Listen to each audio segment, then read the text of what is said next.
Good morning. I don't want to talk to you today about police pensions. They're obviously much more generous here. No doubt well deserved. Today I'll be talking to you about the link between design and crime, and why new urbanism makes communities, neighbourhoods more vulnerable to crime. I have a thing which I can now press. First of all, what's a police architectural liaison officer? Well, we advise on designing up new crime in new developments. And the aim is to reduce the opportunity for crime, the vulnerability of the development. And the difference in crime rates between good and bad is often huge, as we shall see. It says advise, and advise we do, but not as a mere advisor. If we object, or if the plans are very bad, we will formally object. That objection will be listened to seriously, or we will fight them. And we do regularly fight them. And we do regularly win, much to their annoyance. Planners do not like to be told about design by policemen, even though sometimes I think we know more about it than they do. Okay, let's have a look. Is it something I said?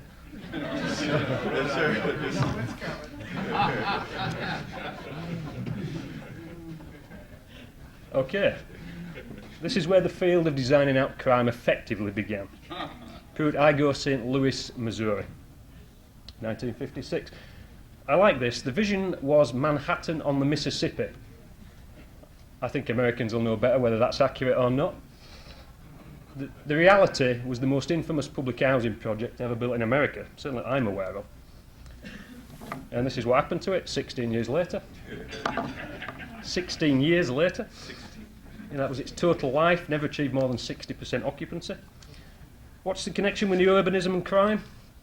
Well, the decline and failure of Pruitt-Igoe was studied with close interest by a local architect and planner, then teaching urban design at Washington University in St. Louis. Oscar Newman was that man. Effectively began my field, publishing Defensible Space in 1972. Now, Oscar Newman's work is extremely well respected by many fields and across a number of disciplines. He made his verdict on new urbanism and crime very clear to me. In the last year of his life, it became a very, very good and close contact. So what's Oscar Newman's verdict? The most evident man in my field on new urbanism and crime? Well, the residential environments they are creating are very vulnerable to criminal behaviour, unless, of course, these environments are exclusively occupied by high-income groups, where you can pretty much get away with anything. Now, this is very embarrassing for new urbanists, who have tried to claim that their work is somehow compatible with Oscar Newman's findings. It isn't. Now, this is just one of a number of critical comments Oscar Newman made to me about new urbanism and crime, and I believe some of them will be on the CD that you're taking away with you. So let's now have a look at Oscar Newman's work and the aim of creating defensible space. Sorry, Jim, you told me not to slur my words, but I just did it there.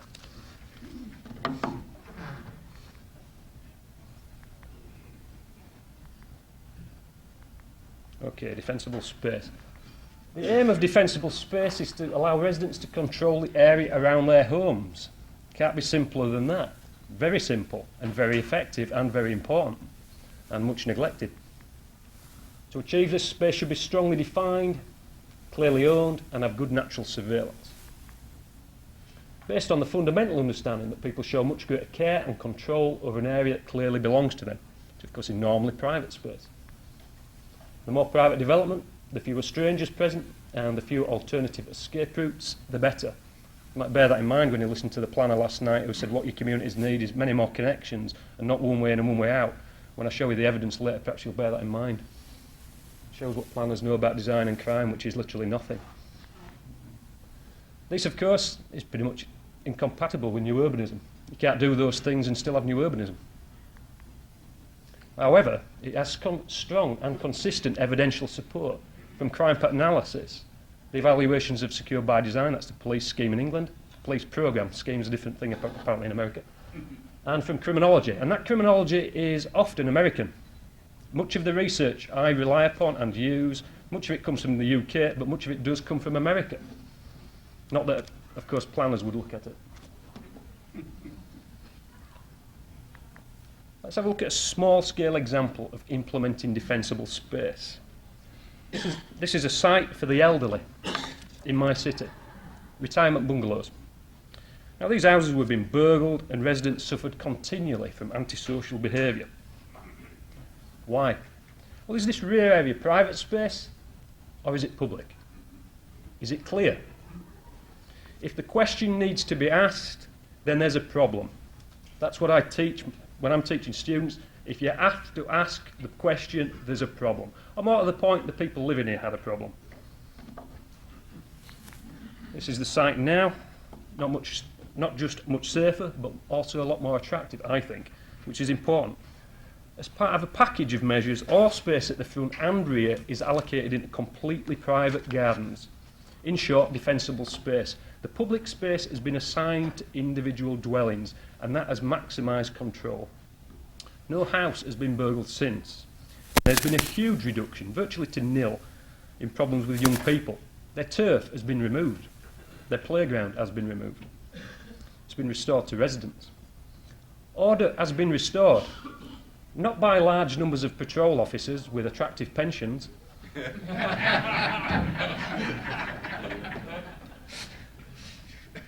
but by maximising and protecting private space, roughly the opposite approach taken by new urbanists. The example you've just seen comes from this case study, which is now part of our National Guide to Planning and Crime. They had to really give it their teeth to accept this, believe you me. It demonstrates the benefits of basing housing design on good research and evidence, and not on idealistic but unrealistic concepts and dogmas. The design of our neighbourhoods is a huge but often unrecognised influence on crime rates. When you design an opportunity for criminals, you're designing crime. Back to Oscar Newman. This is an illustration from Oscar Newman's books, as many of them are. Now, Oscar Newman placed housing into three main categories. This is the first type, the single family home. Here we can see detached from left to right, detached, semi-detached and row houses. All three houses have something fundamentally important in common. All internal and external space within the lot is entirely private. Now, that's not novel, but it does give people direct control over their living space, and that is one of the basic building blocks of a safe neighbourhood. So have a look at Oscar Newman's second category. The third category, by the way, is high-rise tower blocks, but that doesn't concern us today. So this is the second category. Now, apartments introduce what Oscar Newman described as a radical new element, and this is important to new urbanism. That radical new element is commonly owned internal and external areas. What space do residents now control? The answer is just the inside of the apartment, the space behind their doors. That's all. The residential balance has been significantly moved. Now, commonly owned space is as good as the worst person using it. Shared space requires shared values and good cooperation to succeed. Sometimes that exists. It certainly did in some of the sites I looked at in Minneapolis yesterday. Very often it will not, and particularly in more mixed and difficult communities. Now, I'm going to be talking more about apartments and this radical new element later, but let's now have a look at a new urbanist site. The biggest and most high-profile example of new urbanism is Hume, Manchester. It's their flagship development. They are immensely proud of it, and they do not like me criticising it, which troubles me a great deal. Now, you can say a lot about this street, including some good things, but is it really a focus for the community, where public contact and interaction takes place? That's their aim. But what's the result? Well, a survey carried out by the local authority were very embarrassed by the findings. A survey found that children do not even feel safe in their immediate home environments. Why? Well, I'm here to tell you the answer. I keep asking questions, but I'll answer them. Evidence, particularly from Oscar Newman, suggests that when you make the residential environment this public, most people feel detached from it. It becomes a place to pass through, not a place that belongs to you, your neighbours and your family. This drawing represents a typical block in Hume, and certainly it also represents many of the blocks I saw in Portland. And what have we got? Well, we've got public streets within a grid system, very alien to my country, certainly in this sort of linear layout. Houses positioned very close to the road. Parking is in rear courtyards, significant. Mostly have a gated entrance, and again significant in design terms, burglary and crime. Gates from rear yards leading to the parking area. This is the same illustration but with a different purpose. This time I want to show the very public nature of the design.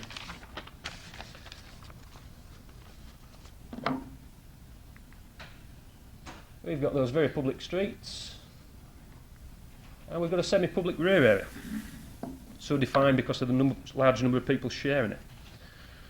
This design is very different in nature from the single-family home, with its fully private front and rear yard. The residential balance has been significantly moved from private to public, and this isn't accidental. Is there a comedy show next door? At least they're not singing. Now, new urbanists believe houses must be designed in ways that encourage people to spend more time in public, which is intended to promote a sense of community. The word that stuck out there for me was must. I have no problem with people who want to live in new urbanist developments, but I object to the must. This sums up their attitude. It comes from the Hume Design Guide, and it sums up their attitude to public and private space. Because exposure in public space is exhilaration. It's also a criminal offence in my country.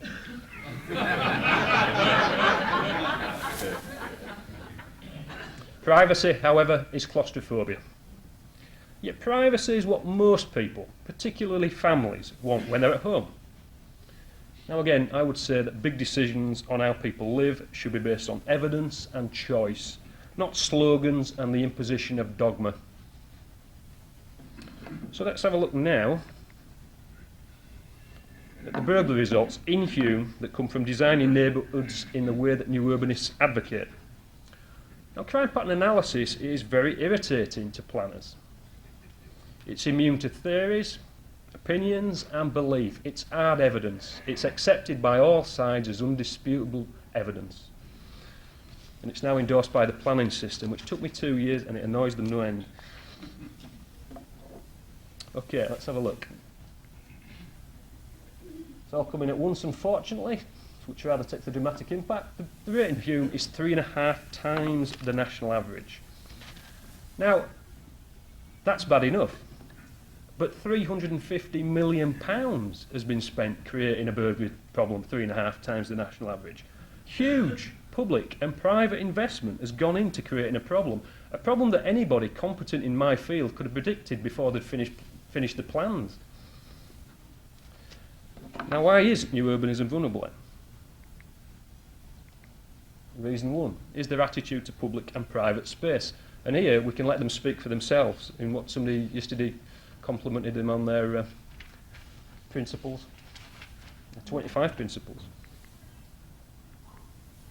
The design of streets and buildings should reinforce safe environments, but not at the expense of accessibility and openness. This is principle 3 of the Charter of New Urbanism. Accessibility and openness are the clear priorities. Now, this statement, I believe, comes very close to admitting the contradiction between their aims and public safety. It shows what their priority is, and it's their vision, and it mustn't be spoilt by community safety. So let's look at a useful and rather dramatic example of where we get on public and private space. Well, there we are. I knew it was there somewhere. This is an aerial picture from my city. They're coming in. Yeah. It works differently in England. The red lines show the road system around 3 blocks. These blocks have something important in common that we've discussed. They contain single-family homes, and all the space within the block is entirely private. Front yards face onto the road, rear yards back onto neighbours' rear yards, providing mutual protection. Here is something radically different. 5 apartment buildings placed in a sea of commonly owned space. Closer view. The apartment blocks. All the space outside the apartments, of course, is commonly owned, either gardens or parking area. And again, in apartments, all internal stairways, lobbies, etc. are all commonly owned, the only space being private in behind your door. Yet these commonly owned areas are precisely where Oscar Newman found the most crime and antisocial behaviour. Here is one of the apartment buildings, and I think it looks okay. I wish I could share the joke. We've got some nice grass here. Unfortunately, the grass is the best thing about the place. The apartments have no defensible space, and therefore residents have no ability to influence and control the area around their homes. At no stage can a resident say, "This is mine, stop." The designers removed that right, and thereby removed residential control. This is the rear of the same area. Shows you how deceiving photographs can be. They say nature abhors a vacuum, and when residents can't control an area, criminals are more than happy to step in. The apartment on the right has been abandoned after being repeatedly burgled. I should say that these apartments were all originally privately owned. This was a privately owned development. This is not sink public housing. This is another of the apartment buildings. Now, this type of open, accessible and commonly owned design is intended to promote a sense of community. It has destroyed this community. A playground for criminals has been created, and the result is a building abandoned after existing for just 12 years. 12 pretty miserable years for the residents. So what does crime pattern analysis tell us about the apartments and the single family homes, which of course are directly across the road from each other? Well, the apartments inside the yellow area have a burglary rate 19 times that of the single family homes. 19 times. Extraordinary. Car crime and antisocial behaviour are problems of a similar scale. Here's an example of the local press coverage and a very elegantly dressed local resident. Not good for the city or for the unfortunate residents. Very predictable and completely unnecessary.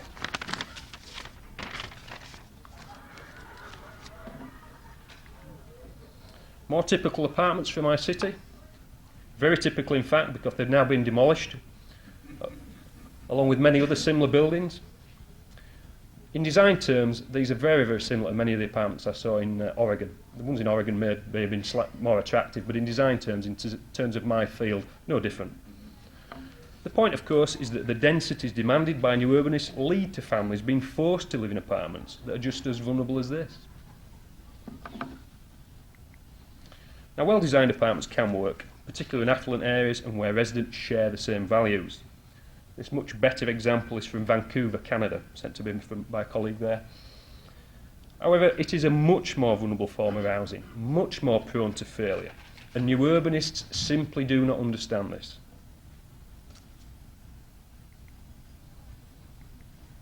Reason 2, permeability. Now, the most important and contentious issue in designing out crime. It means the ease and degree of movement through an area created by the layout and the connections. Increasing permeability means more footpaths and connections, making an area more public and accessible to everyone, including, of course, criminals. This provides criminals with greater opportunity to enter a site, familiarise themselves with the location, search for vulnerable targets, offend and escape. A formidable list of advantages for offenders.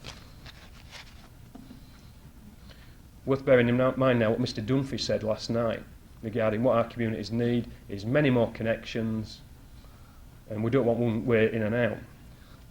He clearly has not the slightest idea about what the result of that is. And new urbanists maximise permeability and facilitate crime, entirely for the reasons they openly admitted last night. Radburn, another awful example. Permeability taken to its extreme. Go anywhere, do anything, in an almost entirely public design. Radburn originated in Radburn, New Jersey in 1929. We don't learn anything. It later became probably the most infamous urban design in my country, and it has much in common with new urbanism in its attitude to permeability, open space, and its treatment of cars. Let's have another example of permeability. One that new urbanists don't like again. The yellow arrow points towards Burris Road, a small 21-house cul-de-sac in my city. Now, the British Crime Survey, widely regarded as the most authoritative guide to crime, certainly in my country, as a result of they interviewed 40,000 people, which from our population is, of course, a very considerable number. Now, the British Crime Survey tells us that a cul-de-sac is the safest place to live. Well, that's annoying. Because new urbanists tell us that cul-de-sacs shouldn't be permitted, because they don't allow through movement, and are therefore car dependent and anti-urban, whatever that means.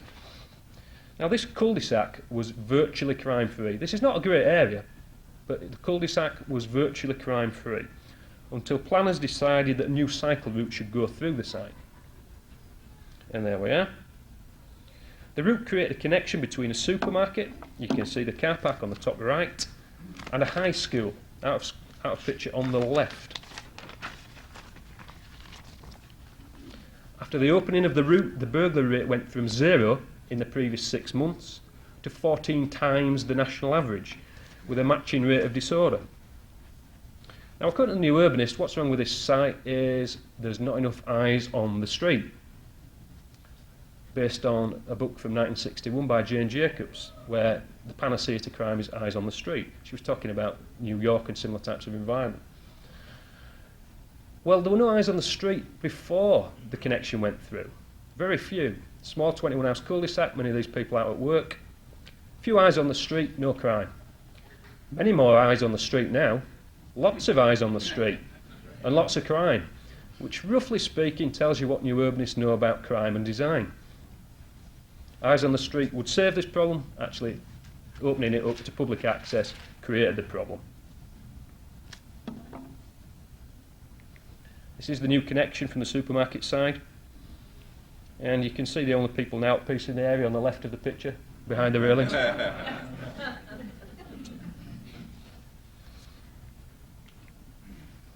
This press report refers to the problems in Burris Road. I actually have this now in national planning guidance, again to their great annoyance. But what is this? Well, it's another planned in, designed in, needless disaster. Planners don't pick up the pieces, the people that live in the houses do. A street scene from Hume, Manchester. Now, creating a network of public streets is supposed to encourage walking, cycling, promote community contact, reduce congestion, pollution and crime. These are truly magical streets. In fact, the evidence is very clear that open, accessible and overly permeable neighbourhoods are much more vulnerable to crime.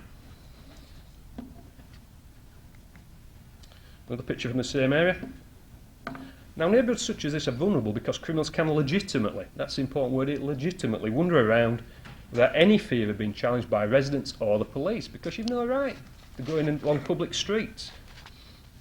Criminals then can therefore familiarise themselves at leisure with the location, search for any vulnerable targets, offend and then have numerous escape options. Again, to repeat the point, this is a formidable list of advantages if you're a burglar or a criminal. Now, a sensible and successful balance can be achieved between the public extreme of new urbanism and the private extreme of gated communities. But it will not be achieved when you have planning officers such as Mr. Dunphy, who tell you what you need for your communities is many new connections, without the slightest idea about what that will do. People that I've discussed this issue with in the office of the Deputy Prime Minister who promote this stuff have not produced any evidence whatsoever that increasing connectivity reduces car usage at all or in any meaningful way gets people out to walk. Yet it can cause crime rates to explode, as we've seen. We're balancing off an aspiration against hard evidence. This is what the new urbanist wanted to create, again from Oscar Newman, from his book Community of Interest. The more private nature of this street gives people a sense of ownership and belonging, so that these women feel quite comfortable standing in their street and talking. It's actually what new urbanists are desperate to create, but as the survey in Hume shows, they achieve the exact opposite. Reason 3, rear courtyards and burglary. There's a simple rule in my work.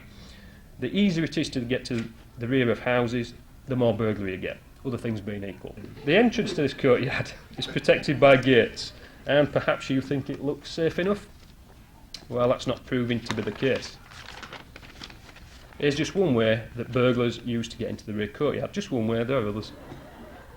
They climb onto the electricity box, onto the railings, onto the wall, and over into this rear area, into the rear courtyard. Now, having gained access to this area, the burglar now has access to the rear of all houses. The necessity for rear gates compounds the vulnerability. The research on rear gates is clear, don't have them. This is the same rear gate. And gates, of course, leading to parking areas will often be left open. Let's go inside. Access to the back of one house gives access to all. This design is about as predictable recipe for burglary as it's possible to get, which is what I said when I saw the first site plan brought to me by a planning consultant, who told me it was fantastic. Reason 4, risk of car crime in rear courtyards. Now, by far the safest place to park a car is in the garage at home. After that, the risk does rise rapidly. So what we're doing here is we're comparing the risk to parking in the garage. So your driveway at home, still statistically pretty safe, but it's 16 times greater risk. Housing estate car park, which is pretty close to a rear courtyard, 45 times greater risk. Street by home, public car park, etc. Again, that comes from the British Crime Survey, which again with great difficulty we got into planning guidance.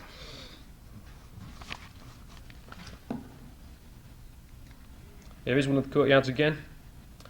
Now, cars concentrated together and separated from their owners present a very attractive target for offenders, particularly at night. It is a highly vulnerable form of parking, as crime pattern analysis and research has consistently found. And this is what too often awaits residents in the morning.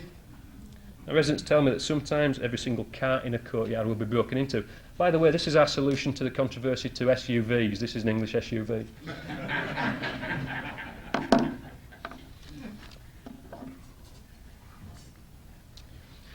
This book is the latest research on housing and crime in my country. It examines the link between design and crime in 14,000 houses.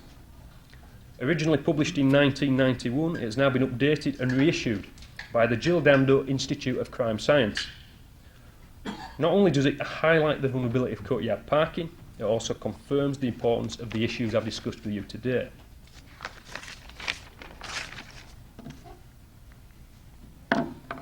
Okay, time to summarise and conclude. Now, if you stand the evidence, the research and crime pattern analysis entirely on its head, you arrive at something called new urbanism. Why designing problems when we can and should design in solutions? Thank you.